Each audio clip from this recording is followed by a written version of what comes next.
All right, ladies and gentlemen of D-Class personnel, go ahead and sit down. Sit down. For those of you who don't know me, my name is Commander, and I'm going to be briefing you on the SCP you're about to go study out in the field, so I suggest you pay attention. What we're looking at today is SCP-1041, Object Class Euclid-alterius.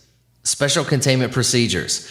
SCP-1041 is kept in a Type 2 humanoid containment cell at Site-17 and provided rations as per Dietary Outline AHF-4. Certain identities of SCP-1041 require special consideration. This is in Document 1041-5C. For any further information, I'll go ahead and pass that around. Any documentation of SCP-1041's life prior to its recovery must be confiscated, with all non-personnel who claim to have known SCP-1041 given amnestic C-1041 in order to remove any and all memories of the subject. When appropriate, false documentation and/or memories are to be fabricated and provided. Efforts to obtain further evidence of the narratives outlined in Document 1041-5A are in progress. Description: SCP-1041 is a human female, 56 years of age, that displays no anomalous physical properties, recovered on July 3rd, 2012. The subject is in good physical health apart from the lack of a left thumb. At the time of writing, 119 narratives of SCP-1041's life, supported by reliable documentation and witness testimony, have been compiled. 35 further narratives most likely exist, but currently lack reliable documentation. This is considered the primary anomalous property of SCP-1041. These narratives are often contradictory. For example, Narrative 19 involves SCP-1041 attending classes at Harvard University in 1977, while Narrative 044 places SCP-1041 in Vladimir Central Prison at the same time. All account for SCP-1041's lack of a left thumb. SCP-1041 will adopt an identity, set of memories, and personality consistent with one narrative per waking period, and will deny any knowledge or personal history inconsistent with this identity. SCP-1041 goes through 153 identities in sequence, each of which corresponds with one of the aforementioned narratives before returning to the first identity. These identities are labeled SCP-1041-001, the identity presented on the date of 1041's recovery, through SCP-1041-153. Evidence indicates that SCP-1041 did not display this behavior prior to recovery. One or both of SCP-1041's parents or caretakers have been located in 99 instances. All gave reports mostly consistent with SCP-1041's memories of its childhood, including, when applicable, its birth on March 8, 1957 at approximately 0933 GMT.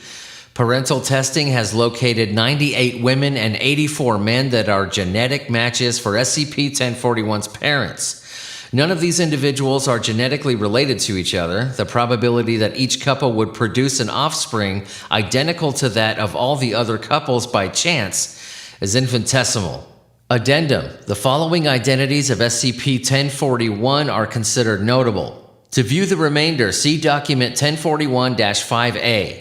Instance designation: 14 and 15. Notable aspects: subjects were believed to be monozygotic twins. However, testing of recovered DNA samples has shown an absence of copy number variations that are normally found in monozygotic twins.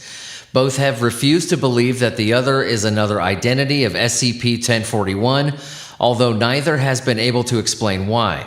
Both SCP-1041, 14, and 15 lost their left thumb in unrelated incidents on August 18, 1994.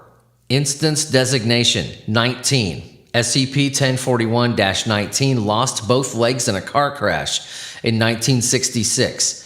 For the duration of SCP-1041's adoption of this identity, it will not move either leg despite being physically capable of doing so, even under duress.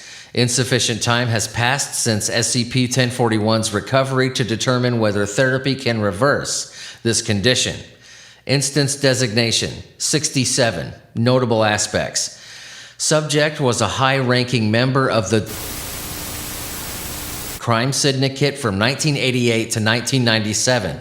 Investigations indicate that SCP-1041-67 redirected a significant portion of resources toward destroying apparently unrelated records held by various government agencies and academic institutions. SCP-1041-67 has experienced retrograde and anterograde amnesia after an apparent assassination attempt in 2011 hindering further investigation. Instance designation, 81. SCP-1041-81 was employed by the Chaos Insurgency for 14 years. While the subject's exact responsibilities there are not known to the Foundation, the subject's educational background is most suitable for employment as a theoretical physicist. Instance designation, 127. SCP-1041-127 claims to possess psychic powers, supposedly allowing the subject to communicate with her past selves. Testing has shown that the subject may possess a limited ability to access information possessed by the other identities of SCP-1041. Investigation indicates that SCP-1041-127 may have possessed this ability since adulthood. Instance designation, 154. Subject was determined to have died on January 2, 1999 from lung cancer and is not among the identities displayed by SCP-1041. Police records show that SCP-1041-154's body was stolen from its grave on July 15, 2012 and has not been located. All right, ladies and gentlemen, that was SCP-1041, dismissed.